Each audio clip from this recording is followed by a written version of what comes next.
Bien, el día de hoy abordaremos lo que es el tema de toxicología del desarrollo. Principalmente abordaremos lo que es el tema de teratogénesis química. Para empezar, habría que definir lo que es la toxicología del desarrollo y la cual, digamos que es una rama de la toxicología que va a describir los efectos biológicos que van a ser subsecuentes a la exposición a diferentes xenobióticos que van a conllevar a una progresión anormal en la formación de células germinales, así como la maduración del embrión hasta su estado adulto.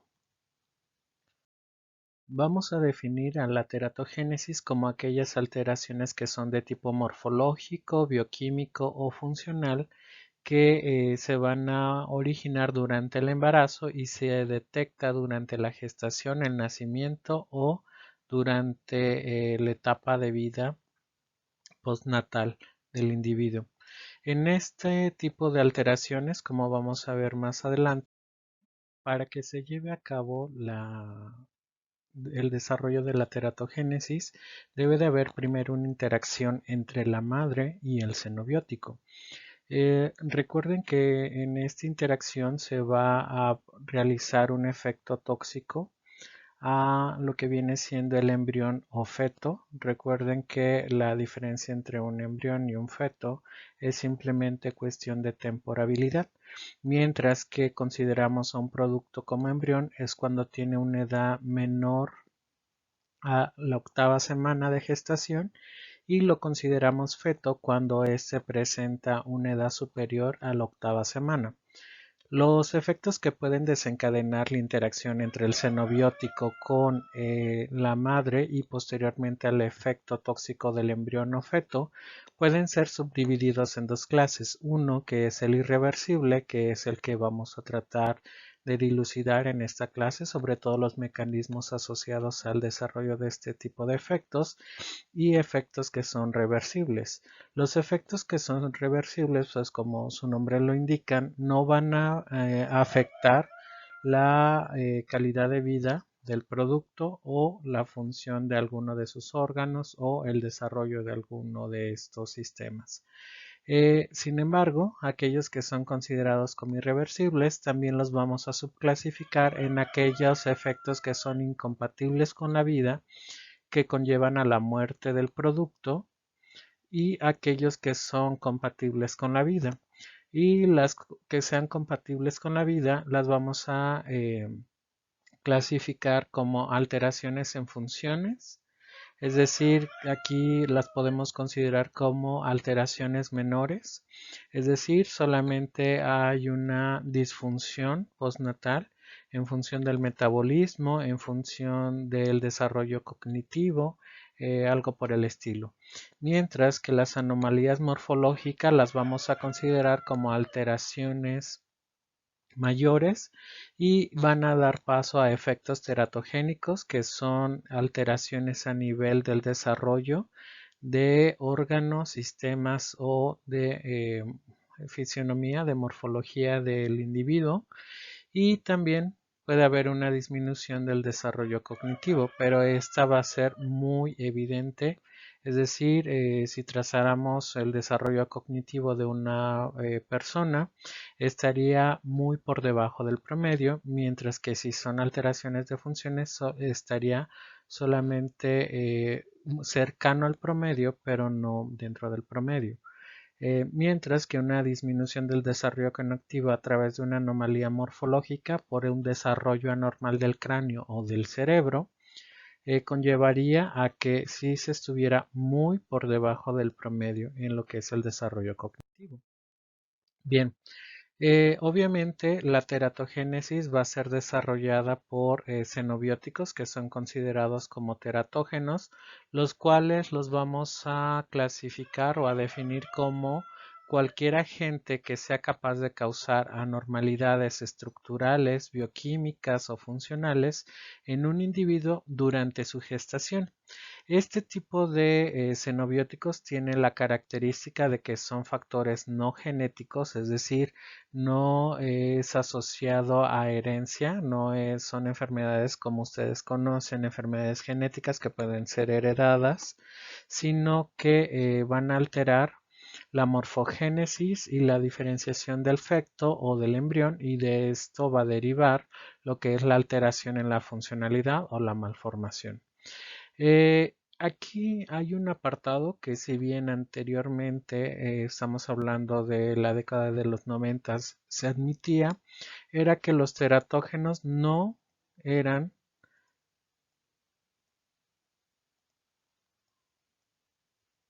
mutágenos, es decir, no alteraban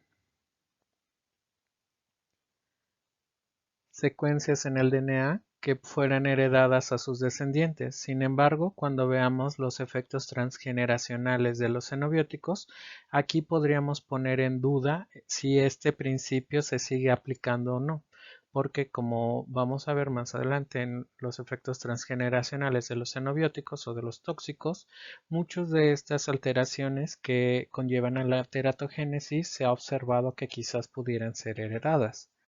Eh, Tenemos diferentes grabados. La teratogénesis fue una de las anomalías que más era visible, es decir, teníamos productos con alteraciones en su fisiología, en su morfología, las cuales destacaban. Sin embargo, estas alteraciones eran asociadas muchas veces a un pensamiento mágico, es decir, se decía que estas alteraciones eran asociadas a que espíritus, demonios, o factores ambientales como el hecho de que durante un eclipse una mujer no se protegió, que la luna se comió al bebé, etcétera, etcétera. En este caso se presentan dos grabados en los cuales se identifican diferentes formas en las cuales se puede expresar lo que es la teratogénesis. Como ustedes pueden ver, pues hay un desarrollo anormal de lo que es el individuo, y estas fueron pues grabadas para su posterioridad. Eh, ¿Cómo vemos ahora las causas de la teratogénesis o de las anomalías en el nacimiento? Se sabe que al menos el 55% de estas anomalías son de etiología desconocida. Otros, el 22.5, son de multifactoriales, es decir, genes que se encontraban alterados en la madre, en el padre, y estas son múltiples mutaciones que conllevan hacia una malformación en el nacimiento. Otra es por las aberraciones cromosómicas. Recuerden que tenemos translocaciones, bifurcaciones, incremento del material génico. Todo eso igual lo vimos en el subtema de técnicas de genotoxicidad. Y el 7.5 pueden ser asociadas a mutaciones génicas, y hasta el 8.5 son de factores ambientales. Y en factores ambientales pues podemos ubicar la exposición a diferentes xenobióticos. Existen diferentes principios acerca de cómo podemos asociar la exposición hacia un determinado xenobiótico con la generación de un efecto teratógeno. Y existen principalmente algunos principios para estudiar lo que es la teratología, que pues es más que nada el estudio de las malformaciones, disfunciones funcionales o bioquímicas o malformaciones en un individuo que han ocurrido durante el proceso de la implantación hasta el nacimiento. Primero vamos a observar que la susceptibilidad hacia lo que es el efecto de teratogénesis va a depender mucho del genotipo del feto, es decir, del genotipo que se encuentra en el feto. Recuerden que el genotipo nos va a dar pie a diferentes modificaciones del metabolismo del xenobiótico, por lo tanto habrá individuos que son más susceptibles o no al efecto teratogénico de los xenobióticos. Por otra parte, aquí este principio, como vamos a ver igual un poco más adelante, muchas veces no se incumple y también tiene mucho que ver el genotipo de la madre, no solamente del feto. También va a haber diferente susceptibilidad sobre la teratogénesis y esta va a variar en función del estado del desarrollo. Es decir, a qué edad desde la fecundación del óvulo hasta el nacimiento, cuando se llevó a cabo la exposición. Va a haber periodos de exposición muy críticos, es decir, en las cuales, por ejemplo, si la madre se expone en el primer trimestre, vamos a ver que tiene mayor riesgo de tener efectos teratogénicos y a eso es lo que se refiere con este principio, en el cual el desarrollo de la teratogénesis va a variar en función del estado de desarrollo o la edad gestacional. Otra es que los teratogénicos van a tener efectos específicos o mecanismos específicos que van a alterar el desarrollo de células, tejidos y que van a ser asociados con efectos que van a tener un anormal desarrollo en lo que viene siendo el feto. Otro es que va a depender mucho de la naturaleza de la influencia o del agente, es decir, cuál es el potencial genotóxico que va a presentar el xenobiótico. Recordemos que no todos tienen el mismo mecanismo de acción y por ende va a haber algunos que tengan mayor mecanismo de teratogénesis o no. Otra es que existen 4 manifestaciones que conllevan a que nosotros identifiquemos un proceso de teratogénesis, las cuales son la muerte del producto, una malformación del producto, un retraso en el crecimiento del producto o una deficiencia funcional. El último es que vamos a tener un efecto dosis-respuesta, es decir, entre más se haya expuesto un feto hacia un xenobiótico que tiene capacidad de teratogénesis, mayor va a ser la frecuencia y grados de alteraciones, teniendo el último grado con la muerte del producto. Es decir, cuando hay la muerte del producto, decimos que se expuso a una dosis tan alta del teratógeno que indujo tantas alteraciones en el producto que no fueron compatibles con la vida y por ende hubo la muerte del producto. Vamos a ver, chicos, que también el papel de los teratógenos va a estar determinado principalmente por la especie. Es decir, vamos a ver que existe mayor susceptibilidad de algunas especies a su teratogénesis. Por ejemplo, quizás la rata es más susceptible de efectos teratogénicos que los que se encuentran en anfibios, por así decirlo.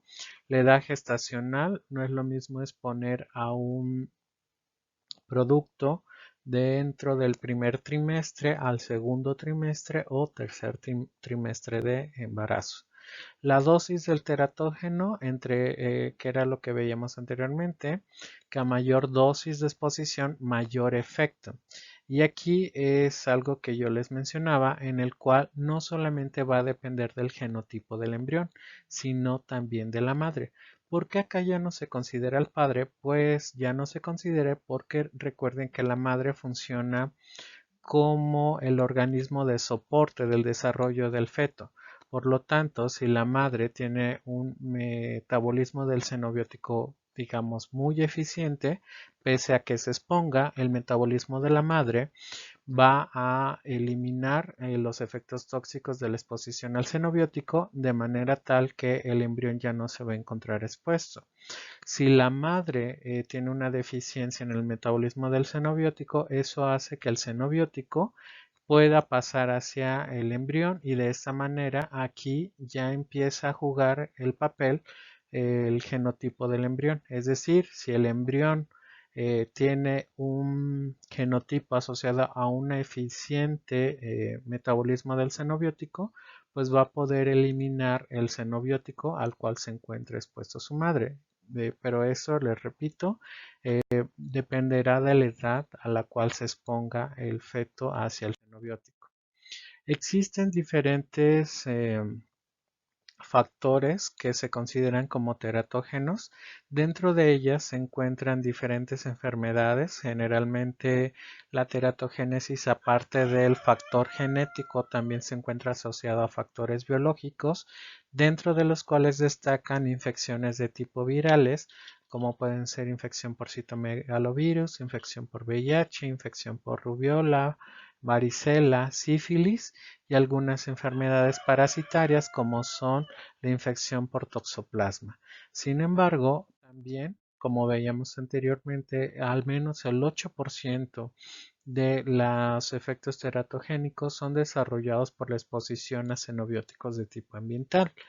Dentro de eso, los que más se han estudiado es el alcohol, la talidomina, el humo de cigarro, cocaína, litio y algunos anticonvulsionantes.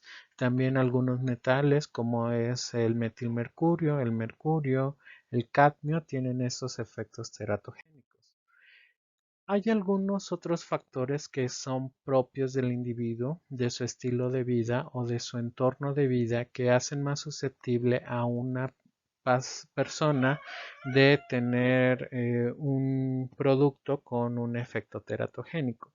Uno de ellos es la pobreza. Se ha observado que entre más pobre sea la madre, pues mayor efectos pudiera tener o mayor riesgo existe para que se desarrolle un producto con un efecto teratogénico.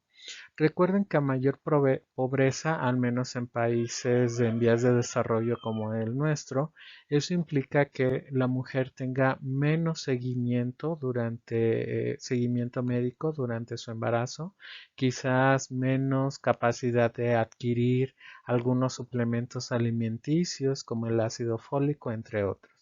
El uso de drogas, recuerden que diferentes drogas pueden interaccionar con los xenobióticos, dando pie a interacciones que son de tipo sinérgico y donde se puede incrementar el efecto teratogénico del xenobiótico determinado. Otros son los hábitos de fumar.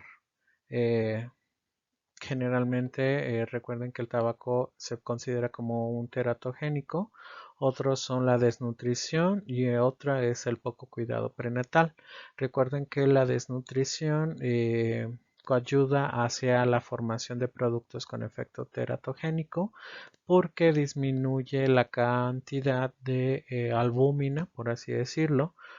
También si se disminuye la cantidad de albúmina, recuerden que algunos xenobióticos se unen precisamente a la albúmina y hay una menor fracción libre. Recuerden que la fracción libre es la fracción que va a incrementar, eh, más bien va a desencadenar el efecto tóxico del xenobiótico. Si hay mayor albúmina, pues habrá menos fracción libre, si es que el xenobiótico sea una albúmina, claramente, pero en general la desnutrición sí juega un papel muy importante en determinar si un individuo es susceptible de tener efectos teratogénicos o no. Bien, como se mencionaba anteriormente, dependerá del periodo en el cual se exponga el feto o el producto y hablaremos de que existe un mayor riesgo de teratogénesis o no. Aquí se presentan los diferentes órganos y sistemas que se pueden desarrollar, el periodo en el cual se puede considerar que ya ha madurado en su desarrollo y posteriormente, pues obviamente entre más temprana sea, entre menos desarrollado esté el sistema, más susceptible es de los efectos teratogénicos. Por ejemplo, suponiendo que el sistema nervioso central se madura dentro de las tres primeras semanas hasta que se lleve el término del embarazo, pues dentro de las 2 primeras semanas, que ocurra la exposición, mayor susceptibilidad habrá del sistema nervioso central para tener un efecto de tipo teratogénico. De manera general, chicos, vamos a tener este tipo de exposiciones donde dentro de la primera a la segunda semana del embarazo, aquí ocurre primero el proceso de fecundación, se forma el cigoto y después este se va a implantar en lo que es el endometrio para el desarrollo del producto. Desde el punto de vista teratogénico, estas 2 semanas son muy seguras. ¿Por qué son muy seguras? Porque si aquí el individuo se expone a lo que es un xenobiótico de tipo teratogénico, lo que va a ocurrir es que este cigoto o este individuo va a ser eh, llevado a la muerte. Es decir, aquí puede que ocurra o no la implantación, se genera un daño en el cigoto, no se implanta y obviamente hay un aborto espontáneo y esto conlleva la muerte prenatal. Para que ocurra el desarrollo de un proceso de teratogénesis, recuerden que se debe de empezar a desarrollar el feto. Si no hay desarrollo porque se indujo la muerte, pues entonces se considera que en esta parte no hay riesgo de teratogénesis porque el daño que se produzca por la exposición en la primera y la segunda semana van a conllevar hacia la muerte prenatal, es decir, la muerte del cigoto. Posteriormente, en el primer trimestre de lo que es el embarazo, pues se forman diferentes sistemas, como es el corazón, el sistema nervioso, diferentes órganos y sistemas, los cuales si aquí en este periodo de exposición ocurre la exposición hacia un teratógeno, va a haber anomalías de tipo morfológico. Es decir, puede que el ojo no se desarrolle, puede que el sistema nervioso central no se desarrolle, puede que el corazón igual no se desarrolle, puede que los órganos internos del individuo también tengan un mal desarrollamiento o que puedan tener una ubicación no habitual. Es decir, por ejemplo, existen fetos que nacen con lo que viene siendo el intestino o parte del hígado fuera del abdomen y pues eso es un efecto de tipo teratogénico. Aquí se indica en rojo el periodo de mayor sensibilidad para los diferentes órganos de padecer efectos de tipo teratogénico. Generalmente, como ustedes pueden observar, la mayoría de los efectos teratogénicos que van a ser asociados con anomalías morfológicas, recuerden que una anomalía morfológica es la alteración, como su nombre lo dice, de la forma correcta que debería de tener el órgano o sistema, van a ocurrir dentro del primer trimestre. Posteriormente, en los segundo y tercer trimestre, va a haber una alteración, pero de tipo funcional. Y estas anomalías, recuerden que se les conoce como de tipo menor. Las que ocurren a nivel de morfología las vamos a considerar como malformaciones mayores o efectos teratogénicos mayores y aquellas que ocurren en la función como alteraciones menores. ¿Qué es una alteración? Quizás que el corazón presente una arritmia, quizás que los órganos genitales externos no bajan o no producen espermatozoides, algo por el estilo, que hay una deficiencia en el desarrollo cognitivo, es decir, la función cognitiva del cerebro se ve disminuida. Entonces recuerden, dentro de las primeras 2 semanas, desde la fecundación del óvulo, no hay tantos procesos teratogénicos porque si se expone lo que es la madre hacia un teratógeno, se va a inducir lo que es la muerte del cigoto. Si ocurre dentro del primer trimestre, generalmente va a haber una alteración o un efecto teratogénico mayor y eso va a conllevar a una alteración morfológica. Si ocurre del segundo al tercer trimestre, puede que ocurra una alteración en la función, pero no una alteración en la morfología. Por lo tanto, lo vamos a considerar como un efecto teratogénico menor. ¿Por qué son diferentes de susceptibilidad? Eh, o los diferentes estados de desarrollo del individuo. Primero, recuerden que vamos a considerar a óvulo o como cigoto desde la fecundación hasta la implantación. El periodo embrionario va desde la segunda hasta la octava semana, como ya se los había mencionado, y el periodo fetal ocurrirá después de la octava semana. ¿Qué es lo que ocurre? Recuerden, de manera general, dentro de las primeras 2 semanas va a ocurrir lo que es la muerte del embrión o del cigoto, más bien no se llega a implantar y por lo tanto no hay efecto teratogénico. Dentro del primer trimestre va a haber alteraciones en lo que son eh, la morfología de órganos, sistemas, y a partir del segundo trimestre al tercer trimestre y el término va a haber alteraciones de la función. Estas, recuerden, aquí no hay riesgo de teratogénesis dentro de las 2 primeras semanas. Posterior, de la tercera semana hasta terminar el primer trimestre, va a haber alteraciones morfológicas y a esto se le conoce como efecto mayor del teratógeno. En esta parte lo vamos a considerar como un efecto mayor.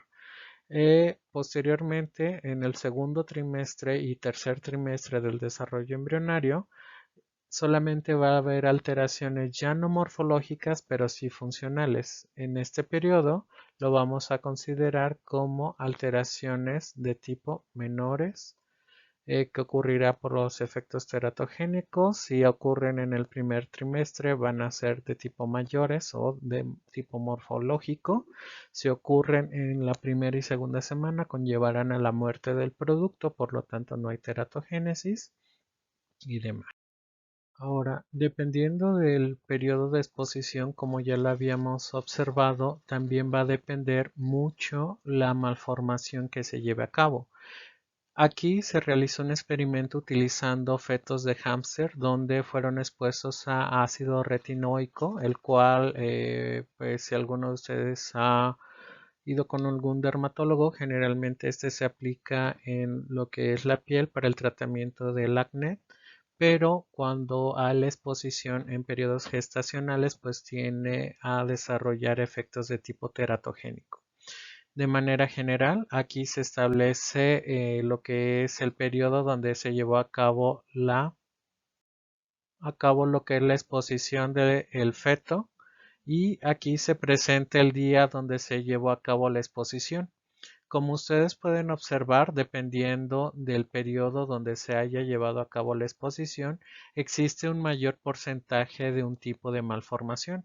Por ejemplo, cuando se llevó a cabo la exposición a partir del día quinto en adelante, hubo una mayor formación de una microftalmia, es decir, un desarrollo menor en el tamaño del ojo. Por otro lado, cuando fueron expuestos a partir del séptimo día, vean que existe un mayor porcentaje de anencefalia, es decir, cuando el feto no es capaz de desarrollar un cerebro. La espina bífida, que es una malformación de la columna vertebral, pues empezó a desarrollar a partir del octavo día de exposición. Como ustedes pueden observar, entonces el efecto teratogénico va de un mismo xenobiótico, va a depender del periodo donde se haya llevado a cabo la exposición y es uno de los predichos que tenemos en el estudio de la teratogénesis, donde el efecto de un mismo xenobiótico, dependiendo del periodo de vida del feto en el cual se haya expuesto, pues va a tener un diferente efecto en la formación del efecto de tipo teratogénico.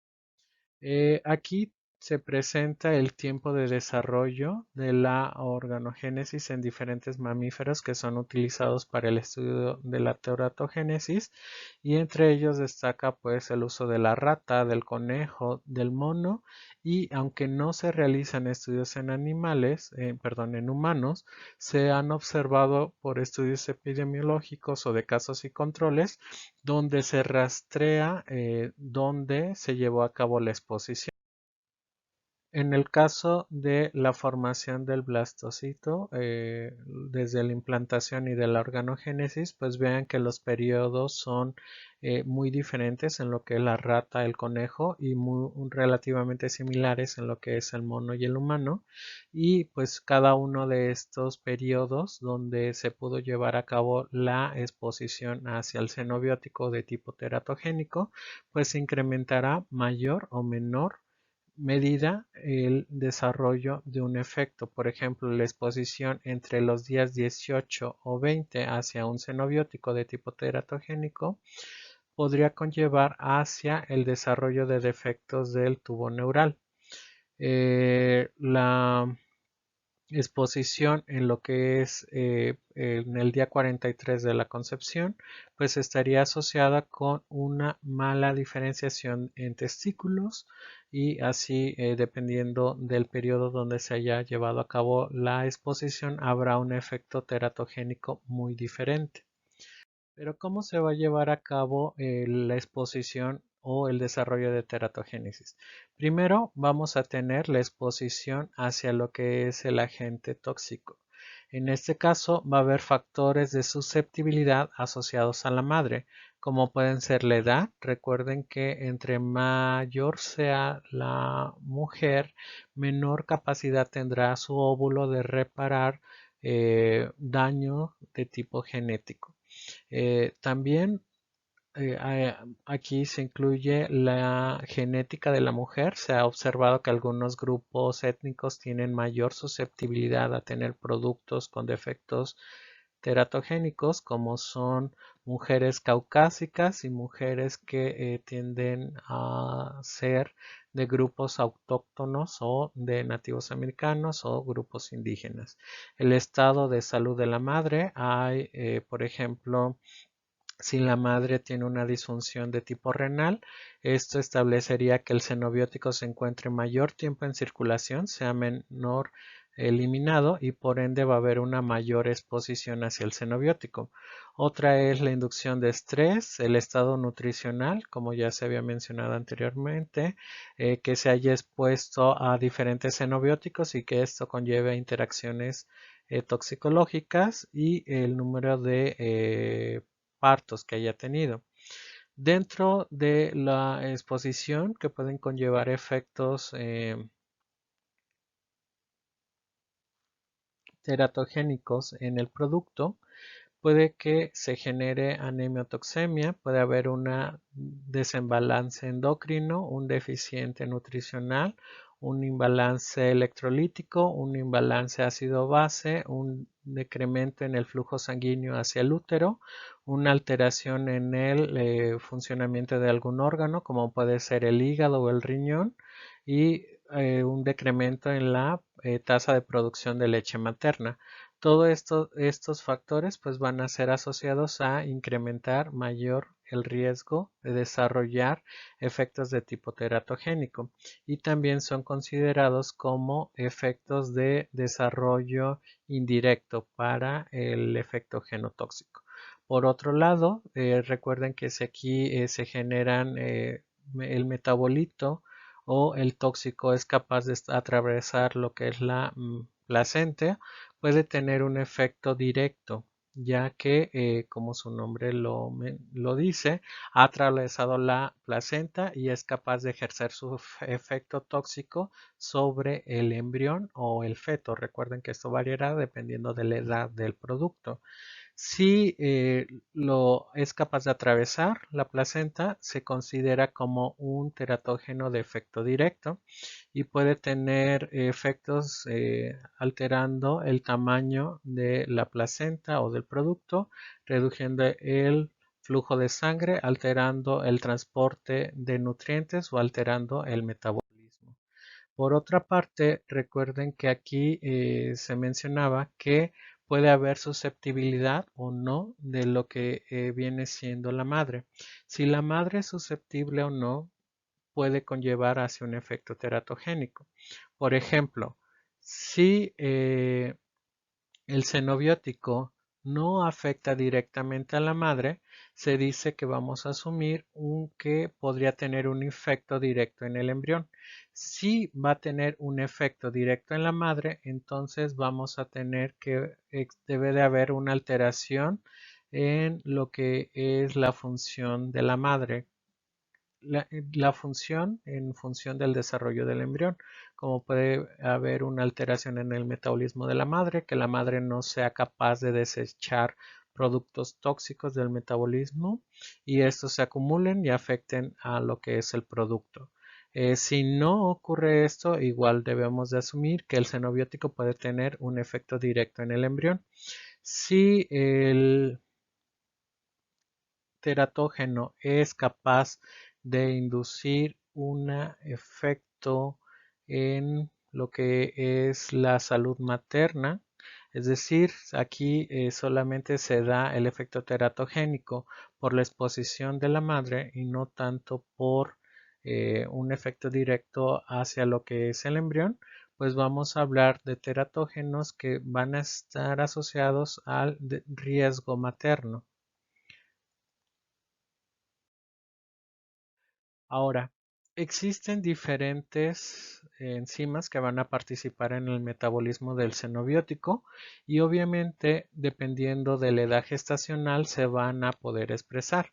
Los citocromos y proteínas de fase 2 que se clasifican como de clase 1 van a ser expresados en el primer trimestre. Tenemos a la alcohol deshidrogenasa, citocromo 1A1, citocromo 3A7, eufabrin monoxidasas, glutatión S-transferasas, sulfanil transferasas.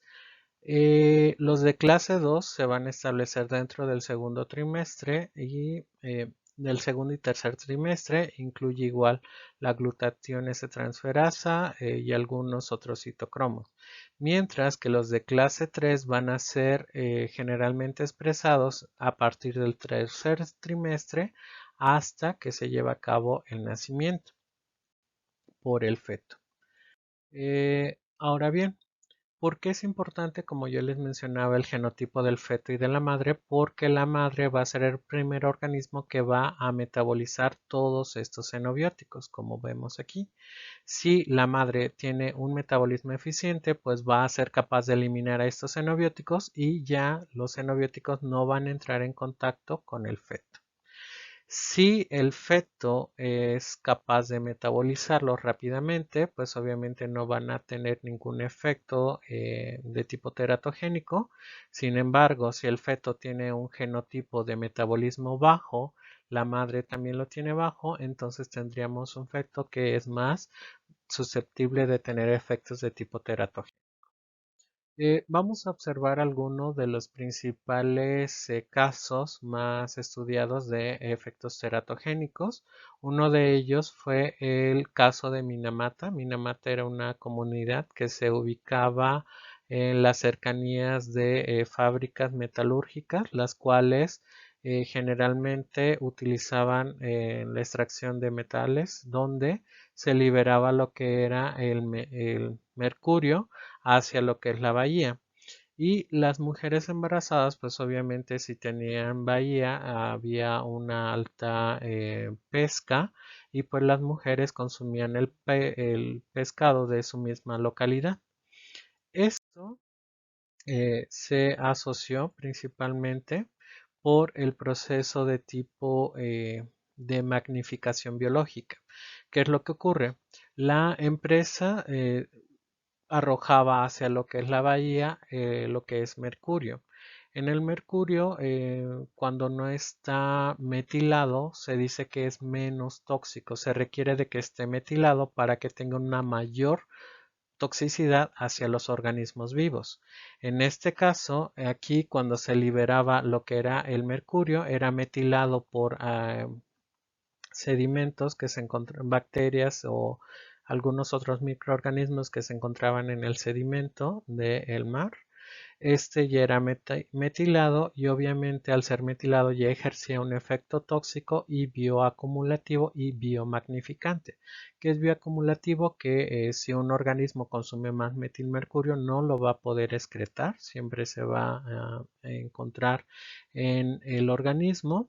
Es bioacumulativo porque se sigue acumulando si el organismo sigue consumiendo estos productos que se encuentran contaminados, y es biomagnificante porque en lo que es la cadena alimenticia, entre más se encuentre arriba de la cadena alimenticia, pues consumirá organismos que pues obviamente anteriormente ya hayan entrado en contacto con lo que es el metilmercurio, de manera tal que el último eslabón de la cadena alimenticia, en este caso el ser humano, va a consumir todos los organismos que ya se encontraron expuestos al mercurio y que no lo eliminaron. Es decir, existe una bioacumulación y una biomagnificación. ¿Qué es lo que ocurrió? En este caso, se desarrollaron diferentes productos los cuales contenían las siguientes malformaciones. Primero, había una contractura muscular en los dedos. A esto se le conoce como mano en tipo garra, en el cual es una contracción muscular. Hay rigidez muscular, es decir, no tienen tanta capacidad de movimiento como ustedes pueden observar en las figuras. Hay una ataxia, es decir, hay una inconcordancia del movimiento. Hay reflejos musculares bajos, hay temblores, hay excesiva sudoración y salivación. Y la mayoría de las mujeres que se encontraron expuestas hacia el pescado contaminado con metilmercurio, pues desarrolló productos que tenían estas características, y por eso fue uno de los casos más sonados y más estudiados, porque ahí se establecieron diferentes efectos a nivel de tipo teratogénico. También existían otros países en los cuales también se desarrollaron este tipo de malformaciones, y como ustedes pueden observar, aquí vemos igual el efecto dosis-respuesta. Aquí, por ejemplo, en Canadá, donde existió igual el consumo de alimentos con metilmercurio, donde se encontraban de 6 partes por millón en el cabello de la madre o en el cordón umbilical, la sangre del cordón umbilical, pues observaba que había un menor desarrollo en lo que es la flexibilidad de tendones en lo que son varones. En Nueva Zelanda, donde se encontraron de 6 a 86 partes por millón, pues había un retardamiento en lo que es la capacidad de caminar, un desarrollo cognitivo menor. Cuando en otro tipo de país, como por ejemplo Groenlandia, donde se encontraron ya 38 partes por millón, hubo un reducido peso al nacer.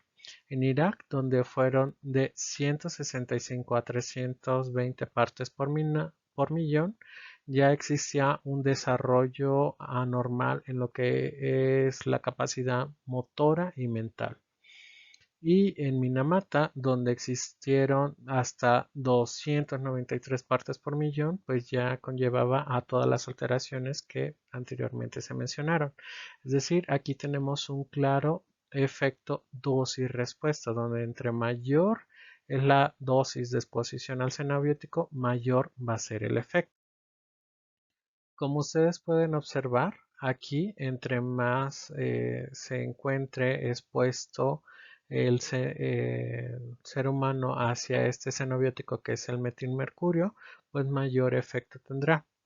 Y se había tenido como consideración que 0.05 era una dosis a la cual se podría uno exponer y no podría tener efectos.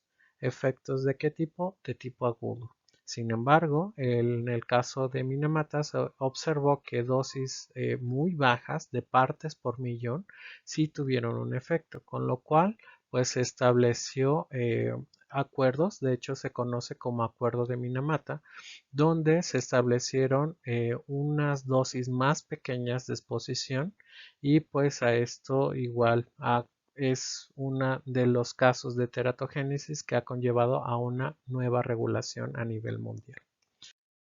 Otro es la catástrofe de la talidomina, la cual era un fármaco que era utilizado para controlar lo que es el mareo y las náuseas en lo que eran las mujeres embarazadas. Pues se observó que aquellas mujeres que consumían ese medicamento, principalmente en Alemania e Inglaterra, tenían hijos que tenían facomegalia. La focomelia es una malformación en la cual no se establece el desarrollo de brazos. A esto se le conoce como alteraciones superiores o de piernas, si son alteraciones inferiores, pero el tronco sí se desarrolla de manera normal.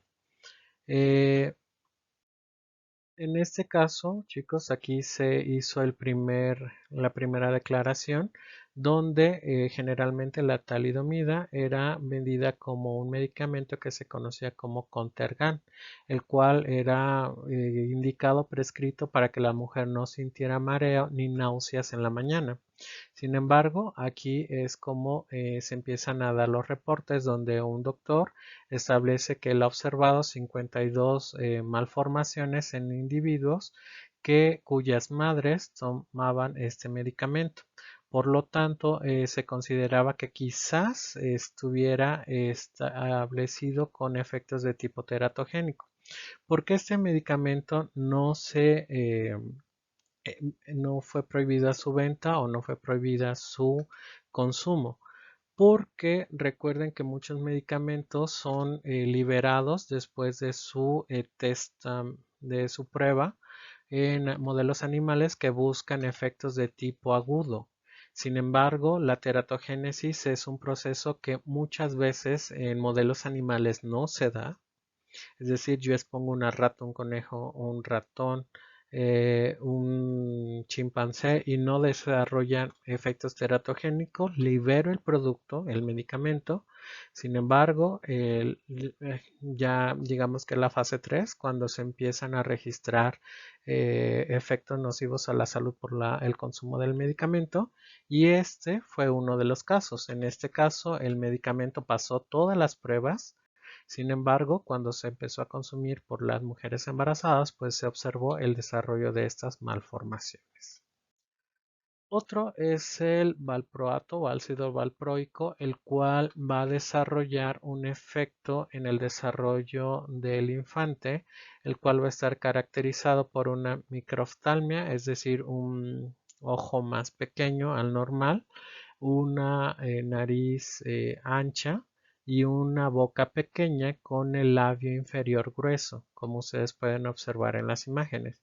Y esto se da principalmente por el consumo de ácido valproico, el cual es un medicamento que es utilizado para el tratamiento de los ataques epilépticos. Otro es la teratogénesis por alcohol, en la cual se le conoce como síndrome del alcoholismo fetal, en el cual se producen alteraciones en el comportamiento y en la función del nuevo ser. Y esto ocurre porque se lleva a cabo lo que es la ingesta de alcohol durante el periodo de concepción. El etanol puede tener la capacidad de atravesar la placenta, llega a ser metabolizado por el hígado fetal, siempre y cuando obviamente ya se haya formado el hígado, si no es metabolizado propiamente por la madre, y es por eso que yo les menciono que de los efectos teratogénicos tiene que ver mucho el genotipo de la madre y del feto.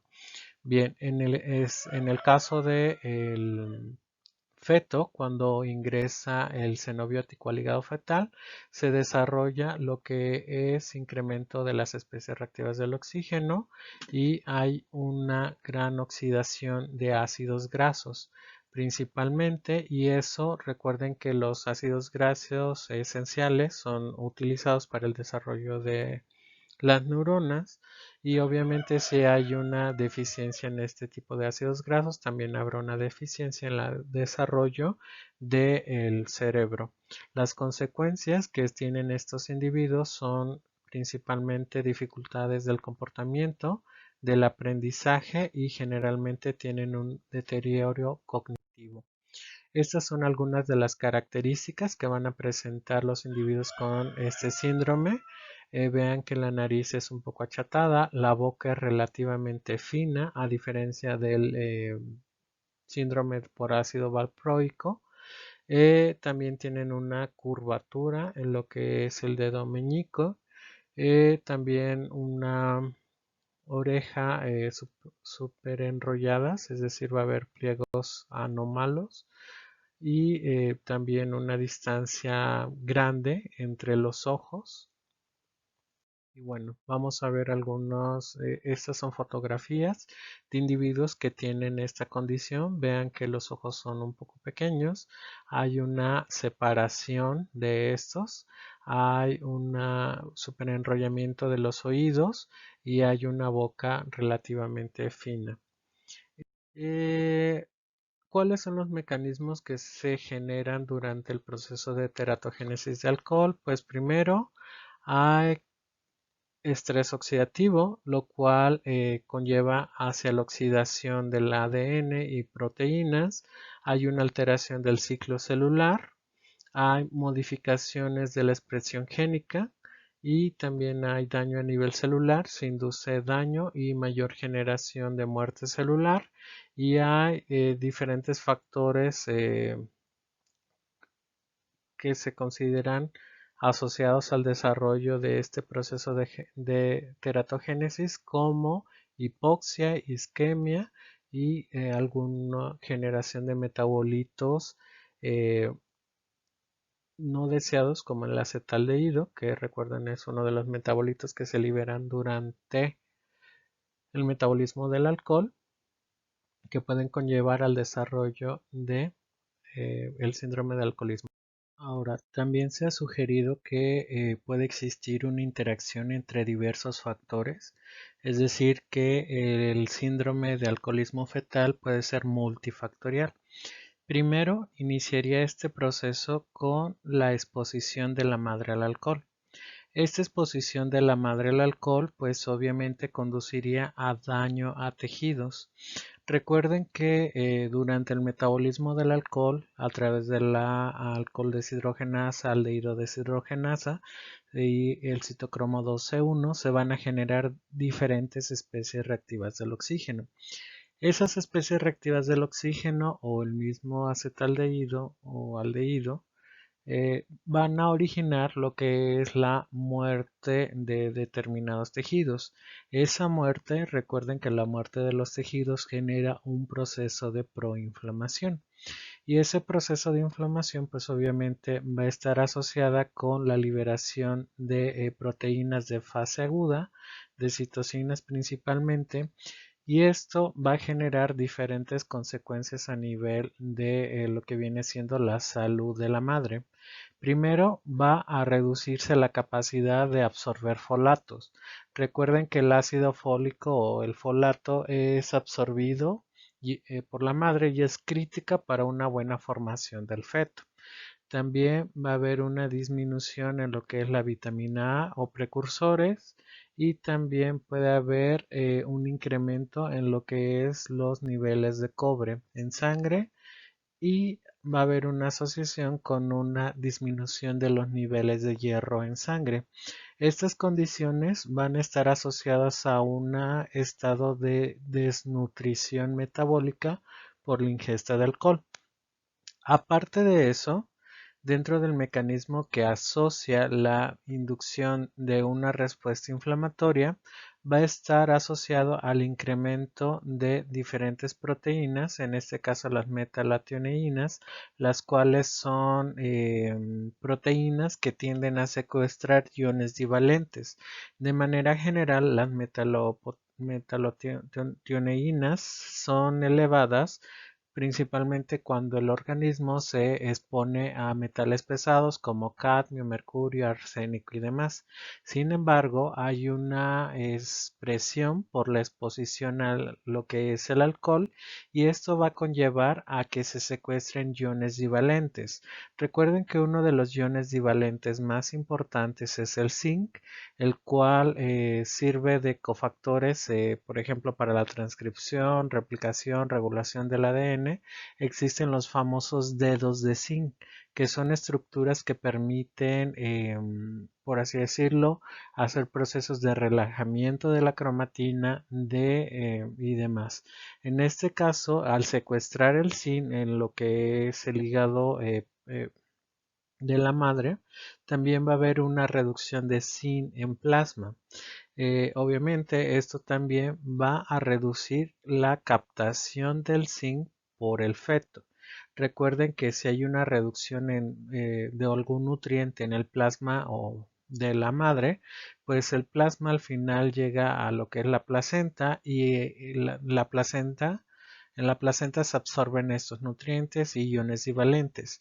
Si hay una reducción de lo que es el zinc en el plasma de la madre, pues obviamente va a haber una reducción en la ingesta de zinc por el parte del producto.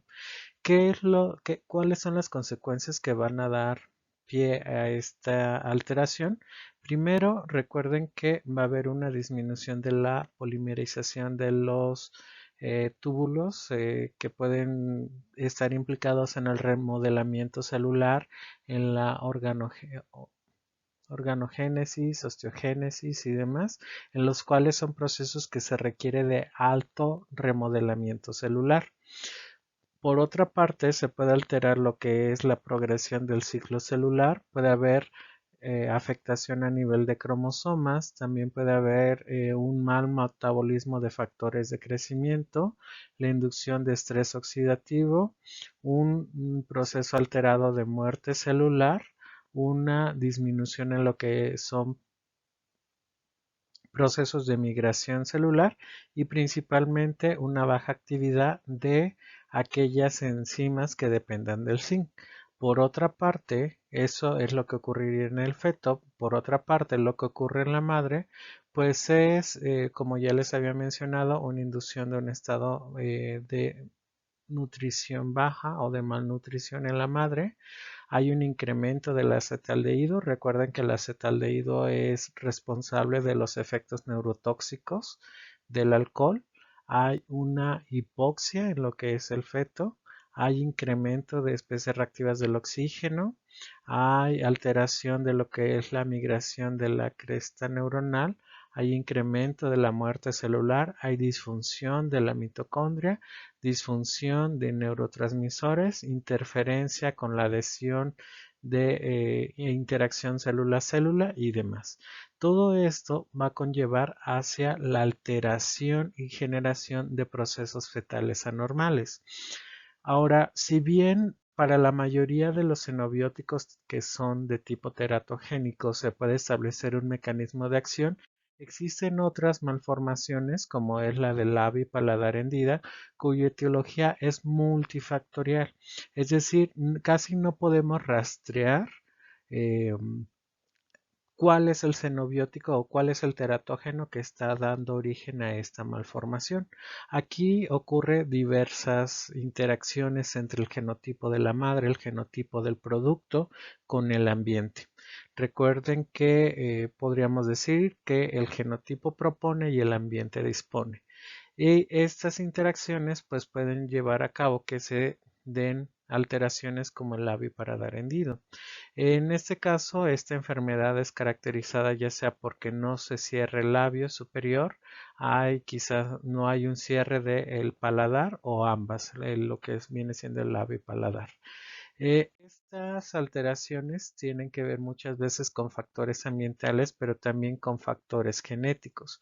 Uno de los factores genéticos son aquellas enzimas que están implicadas en el metabolismo del folato, como las metiltetrahidrofolato reductasa, las cuales van a ser utilizadas para utilizar todos los folatos que se encuentren en la nutrición materna y estos sean metabolizados y utilizados para realizar procesos de metilación. Obviamente, si existen factores genéticos, habrá aquellas personas que metabolizan correctamente los folatos, aquellas que las metabolizan intermediamente y aquellos que no metabolizan el folato. Por lo tanto, este es un factor que pudiera condicionar al desarrollo de teratogénesis. Por otra parte, existen factores ambientales que pueden conllevar a la formación de procesos teratogénicos, como ya veíamos, la exposición ambiental a diferentes xenobióticos como la ingesta de alcohol, el fumar, la exposición a plaguicidas y la falta de nutrientes como es el ácido fólico.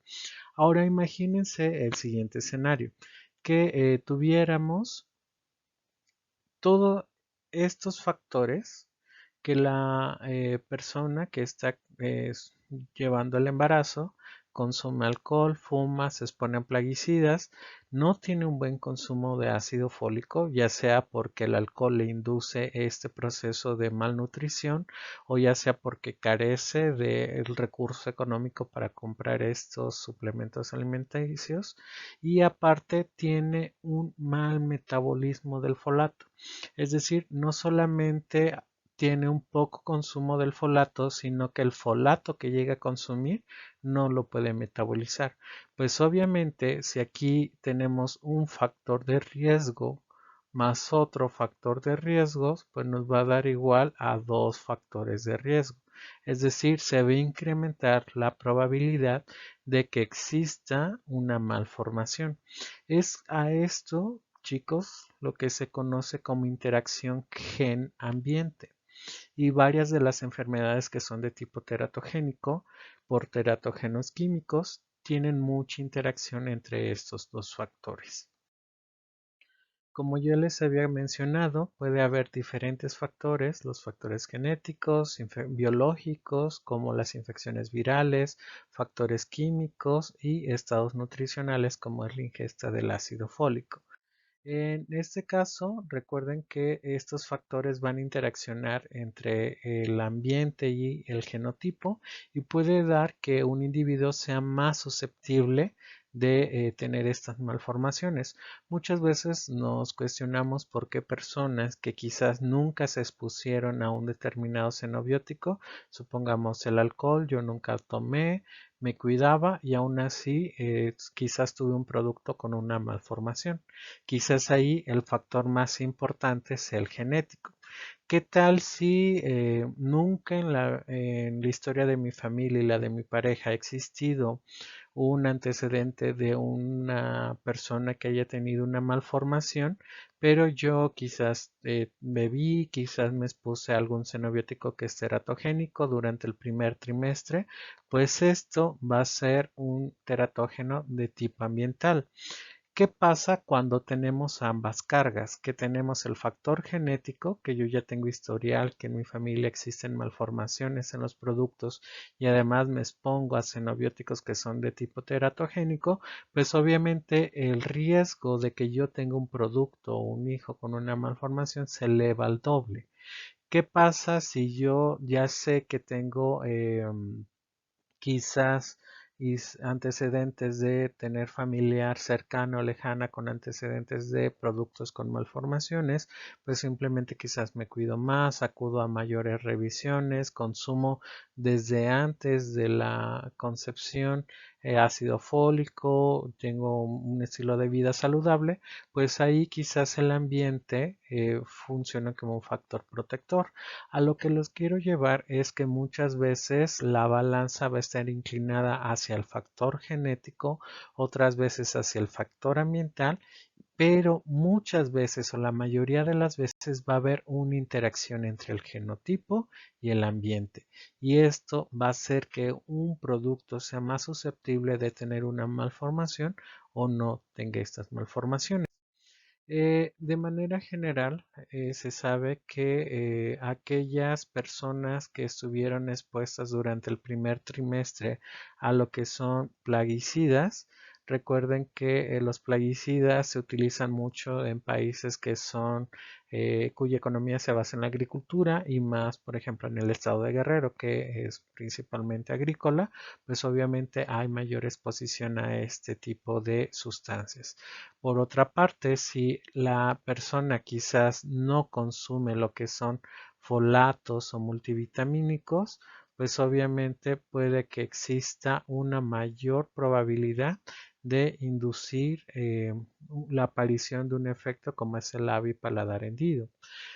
Ahora, algo que debemos de quedarnos claro es que no todas las madres que se exponen a plaguicidas tienen niños con labio y paladar hendida y no todas las mamás que toman multivitamínicos tienen niños sin esta alteración. Es decir, siempre va a haber una interacción entre el gen no tipo del paciente y el ambiente en el cual vive el paciente. Y esto tiene que ver mucho con el desarrollo del labio y paladar hendido.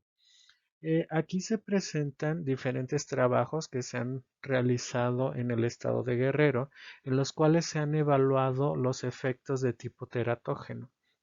En este caso, este es un estudio que fue realizado por el Instituto Nacional de Salud Pública con sede en Morelos, el cual hizo un estudio acerca de la exposición maternal y paternal a plaguicidas, pero una exposición de tipo ocupacional, es decir, estas personas se dedicaban a lo que era la agricultura y, como aquí lo dice en el título, y posteriormente se evaluó el riesgo de haber concebido un hijo con anencefalia. La anencefalia es la carencia del desarrollo del cerebro en el bebé.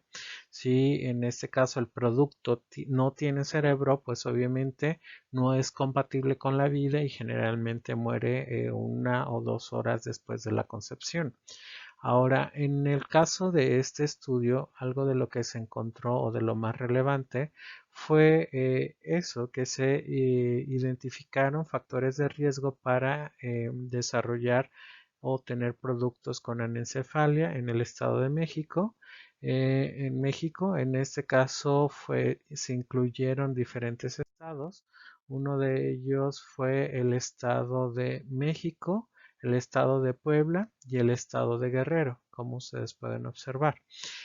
¿Por qué muchas son de estas zonas? Porque tanto Morelos como Guerrero y como el Estado de México, la mayor producción para la generación de recursos es la agricultura.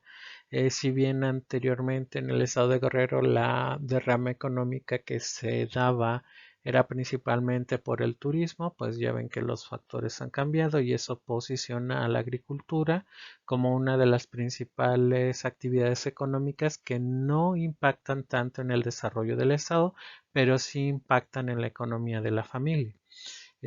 Dicho de otra manera, la mayoría de las familias que se encuentran en el estado de Guerrero, estado de Morelos y estado de México se dedican a la agricultura para el autoconsumo.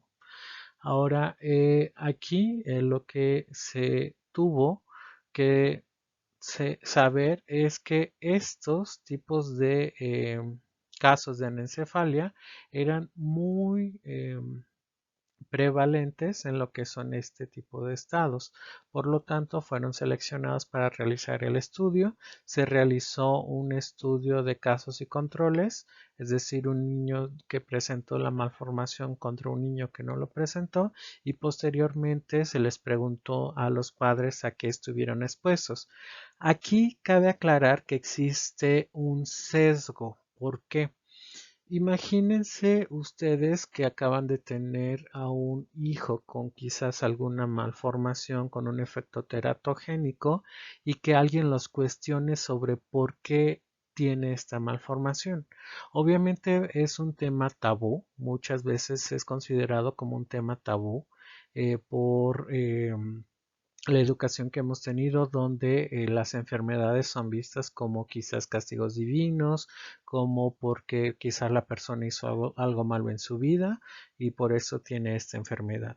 Entonces, al ser considerados temas tabú, muchas veces no se contesta lo que se requiere. Por ejemplo, si nos preguntan, ¿usted consumió alcohol durante el primer trimestre?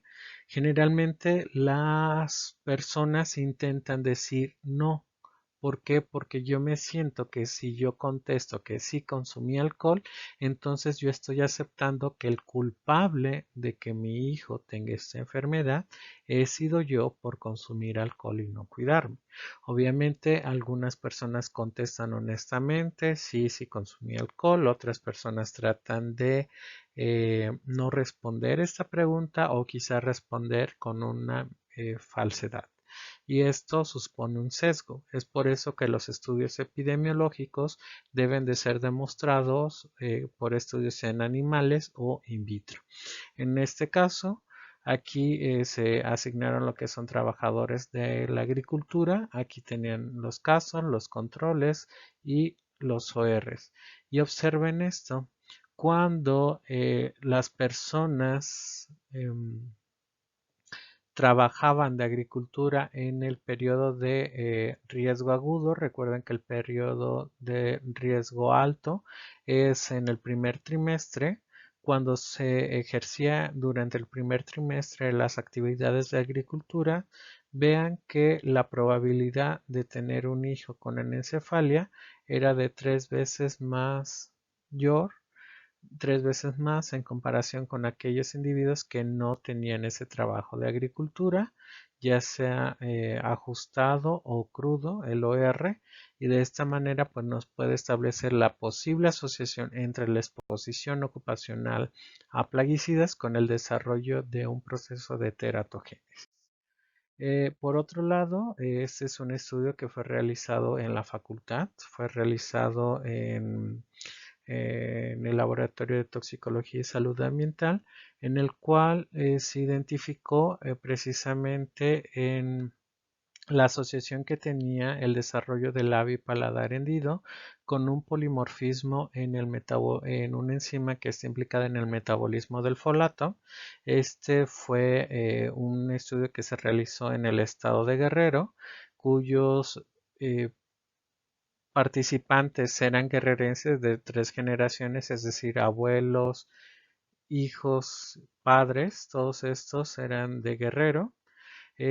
No se excluyó más bien a personas que tuvieran más de 3 años con el niño que tuviera esta alteración. ¿Y por qué? Porque muchas veces existe algo que se le conoce como sesgo de memoria.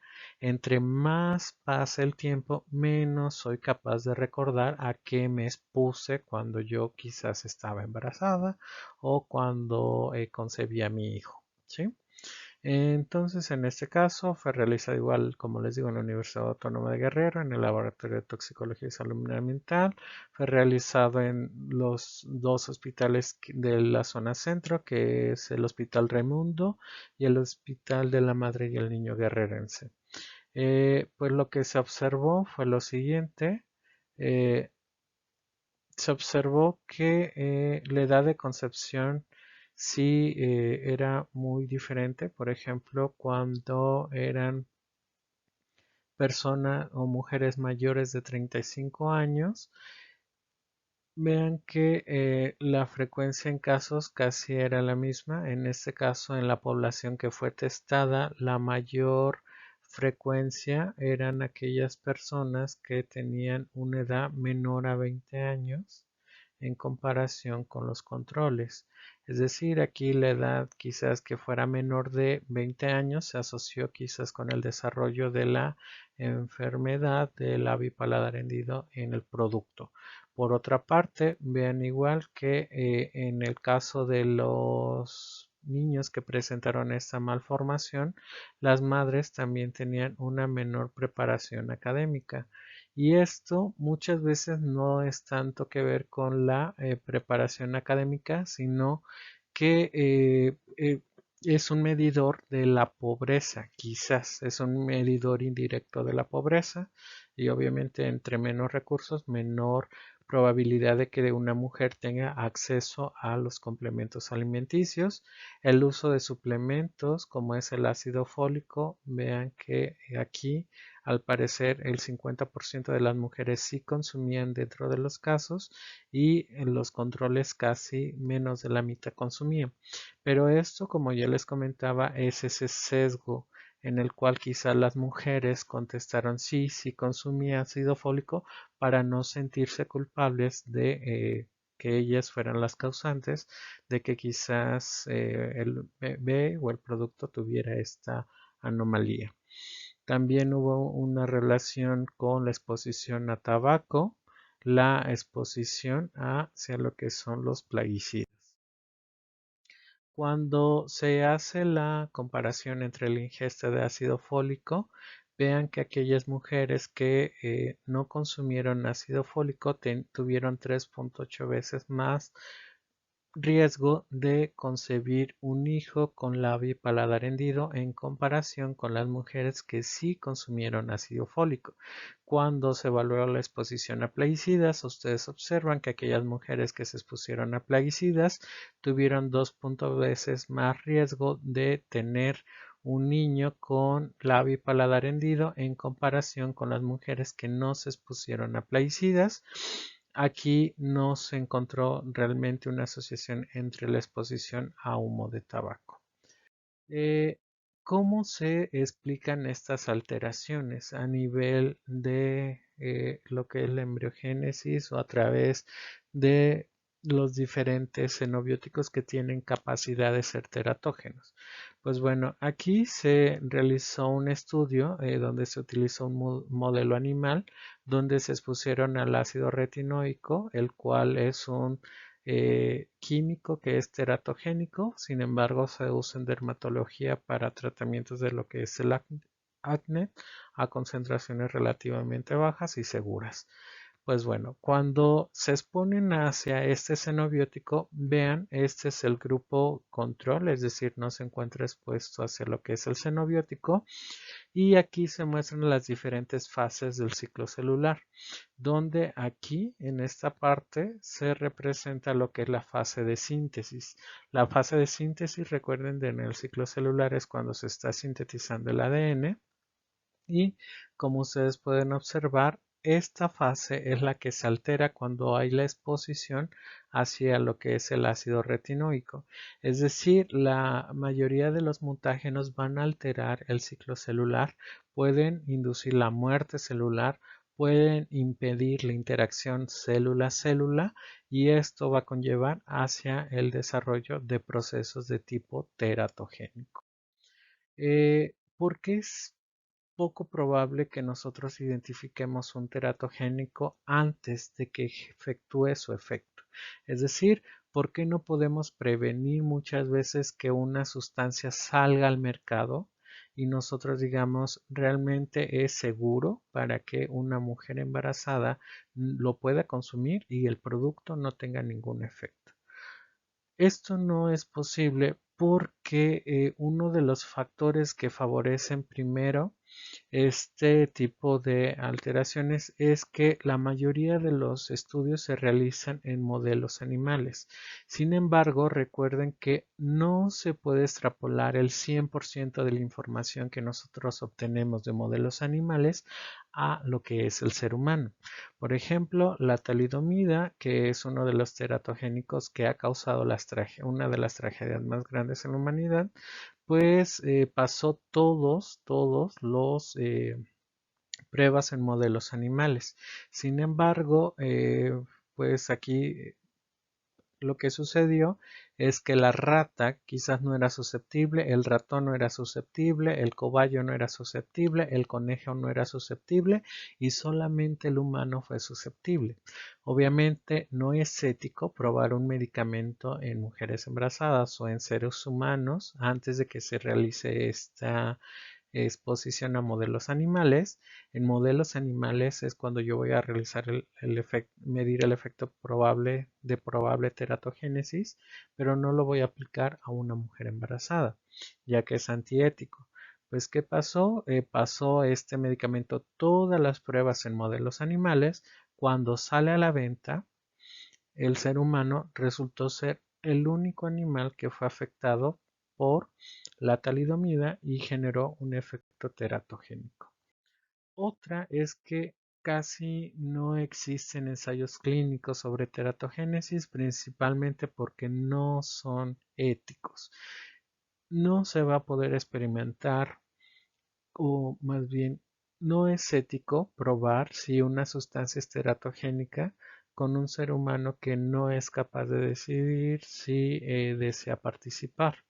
Es decir, vamos a afectar quizás la vida de este ser humano, y pues obviamente eso es un efecto antiético. Aparte de que generalmente la identificación de teratógenos ocurre en los humanos y generalmente se realiza tras su comercialización, es decir, cuando ya sale a la venta y empiezan a existir reportes de que una mujer presentó un producto con una alteración morfológica y esto se asoció con el consumo de ese medicamento. Por otra parte, generalmente se exponen muchas veces lo que es la madre hacia estos teratógenos, pero ella es poco consciente. ¿Por qué? Generalmente recuerden que los efectos teratogénicos ocurren a partir de la segunda semana o igual en la primera semana desde el punto de vista teratogénico es segura, porque si se daña el cigoto pues simplemente se va a lo que es la muerte celular.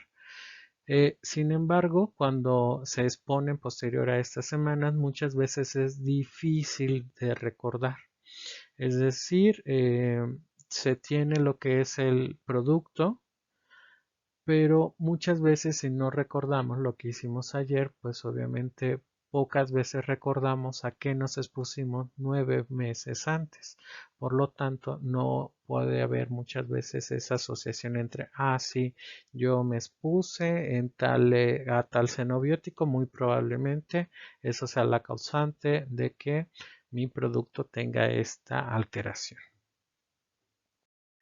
Por otro lado, es difícil realizar estudios de seguimiento donde no se detectan defectos al nacer. Recuerden que esto puede que sea solamente una disfunción y se presente muchas veces en el futuro, en la vida adulta del producto. También puede haber alteraciones del comportamiento, que quizás un individuo sea más agresivo que alguien más, que tenga problemas de entendimiento y demás. Y eso igual es difícil de diagnosticar y de seguir en el tiempo. Y generalmente el diagnóstico pues, se realiza por ecografía y muchas veces es poco probable que se asocie con la exposición a un determinado xenóbico. Por otra parte, muchos fármacos que son teratogénicos incrementan el riesgo de abortos espontáneos. Es decir, en un ejemplo, en Estados Unidos se realizó un estudio donde se recolectaron diferentes productos para la higiene femenina durante procesos de menstruación y se encontró que muchas de esas menstruaciones en realidad no eran menstruaciones, sino abortos espontáneos. Es decir, la mujer se expuso a un determinado fármaco que inducía teratogénesis, el fármaco fue tan fuerte que indujo un aborto espontáneo y esto no fue reconocido como un aborto, sino como un proceso de menstruación. Generalmente esto ocurre en mujeres que son un tanto irregulares en su ciclo menstrual, donde puede haber retrasos y pocas veces lo asocian a un embarazo, sino simplemente dicen hay un retraso en mi ciclo menstrual y pues obviamente ocurre lo que es el sangrado y se confunde lo que es el aborto espontáneo con la menstruación. Pero obviamente esto es en mujeres que tienen vida sexual activa, no tienen un control de la natalidad y consumen quizás suplementos alimenticios, quizás fármacos, quizás se exponen por trabajo a X y sustancia y estas conllevan a un efecto teratogénico tan alto que conlleva a la letalidad del producto y surge lo que es el aborto espontáneo. Y pues esos son algunas de las implicaciones que no permiten la identificar o la correcta identificación de productos xenobióticos. Ahora, ¿cómo podemos realizar nosotros una identificación de los procesos teratogénicos? Pues bueno, vamos a utilizar algunos modelos animales, como vamos a ver más adelante, y generalmente estos tienden a tener alteraciones en los fetos. No sé si han visto algunas imágenes donde luego ponen diferentes fetos y ponen que quizás no hay tanta diferencia, y eso es obvio. En los primeros meses o quizás días de la formación de fetos o embriones de diferentes especies generalmente tienden a tener las mismas características. En este caso se utilizaron modelos de fetal de ratón. Se hizo acorde a una similitud de desarrollar el síndrome de alcoholismo fetal y se observaron algunas alteraciones que ocurrieron en el feto, en el modelo murino, que eran compatibles con lo que se observa en las personas que llegan a tener estas malformaciones. Por ejemplo, hay una separación de los ojos, hay una pequeña nariz, hay una pequeña igual barbilla y demás. Acá ya este es un efecto teratogénico más agresivo en lo que son las imágenes 6A, 6B y 6C. Es lo que ocurre en un modelo murino y en la imagen D es lo que ocurrió en un producto humano. Vean que las malformaciones que se encuentran tanto en el ser humano que padeció este efecto teratogénico fueron replicadas en los modelos murinos y de esta manera nosotros podemos evidenciar lo que quizás en un estudio epidemiológico se ha pronosticado. ¿Qué otras características nosotros podemos realizar o qué otros ensayos podemos realizar? Es el ensayo in ovo. Es como un estudio in vivo, pero se realiza, como su nombre lo indica, en huevos. Se tiene lo que es el huevo, se limpia, se hace una ruptura del cascarón, se coloca lo que es el xenobiótico, se sella esta porción y posteriormente se ven los efectos. Aquí está lo que es el desarrollo del feto normal. Aquí está el sistema nervioso, el corazón, el túbulo neural y demás. Este es la malformación de lo que es el embrión por la exposición a cafeína, que es un teratógeno, al menos para el pollo, que, eh, que induce este tipo de alteraciones. Y acá es un ejemplo de diferentes dosis del mismo xenobiótico, donde, como ustedes pueden observar, a medida que se va incrementando la dosis del xenobiótico, existe una mayor malformación de la estructura morfogénica del embrión. Esto quiere decir que tenemos una relación dosis-efecto y tenemos una alteración, es decir, el xenobiótico en este caso es probablemente teratogénico para quién, para el pollo y debemos de tener cuidado para su uso en humanos. Por otra parte, podemos utilizar el pez cebra. El pez cebra es uno de los animales que más se utilizan, donde se realiza lo siguiente, se ponen al pez macho, pez hembra, hay una fecundación de los huevos se recolectan, posteriormente son colocados en placas multipozos, donde se observa el desarrollo del huevecillo. Y el desarrollo del huevecillo es relativamente rápido. Es como se ve un huevo fecundado generalmente a los 20 minutos, a la hora y media, a las 6 horas, 12 horas, 22 horas y 48 horas donde ya hay un embrión ya bien formado. Y aquí tenemos las diferentes alteraciones que pudieran ocurrir en este tipo de modelos, donde en lo que es el grupo control a las 12 horas, 24, 12 horas, 24 horas, 48 y 96 horas. Vean que aquí tenemos la exposición al xenobiótico y a medida igual que incrementamos la dosis, vean que la malformación en la formación de los embriones es evidente. Y de esta manera nosotros utilizando el PCEBRA también podemos identificar probables teratogénicos. Pero aquí cabe destacar, chicos, que el teratógeno que se demuestra en un ensayo en animal es teratógeno para ese animal. Es como lo que pasó con la talidomida. No se demostró efecto teratogénico en lo que es el cobayo, el conejo, el ratón, pero sí en el humano. Entonces esto puede ocurrir de esta manera, donde aquí quizás el teratógeno sí afecta a estos especies, pero no al humano o viceversa, que estas especies o estos modelos animales no sean afectados, pero sí el humano. Otro tipo de modelo que se utiliza es el gusano de C. elegans, donde vamos a ver el desarrollo de la mandíbula. Y aquí igual se expusieron a ácido retinoico y lo que observamos es una malformación de la mandíbula. Pues bueno chicos, esto fue todo. Igual espero si tienen algunas dudas resolverlas y pues nos vemos hasta la próxima.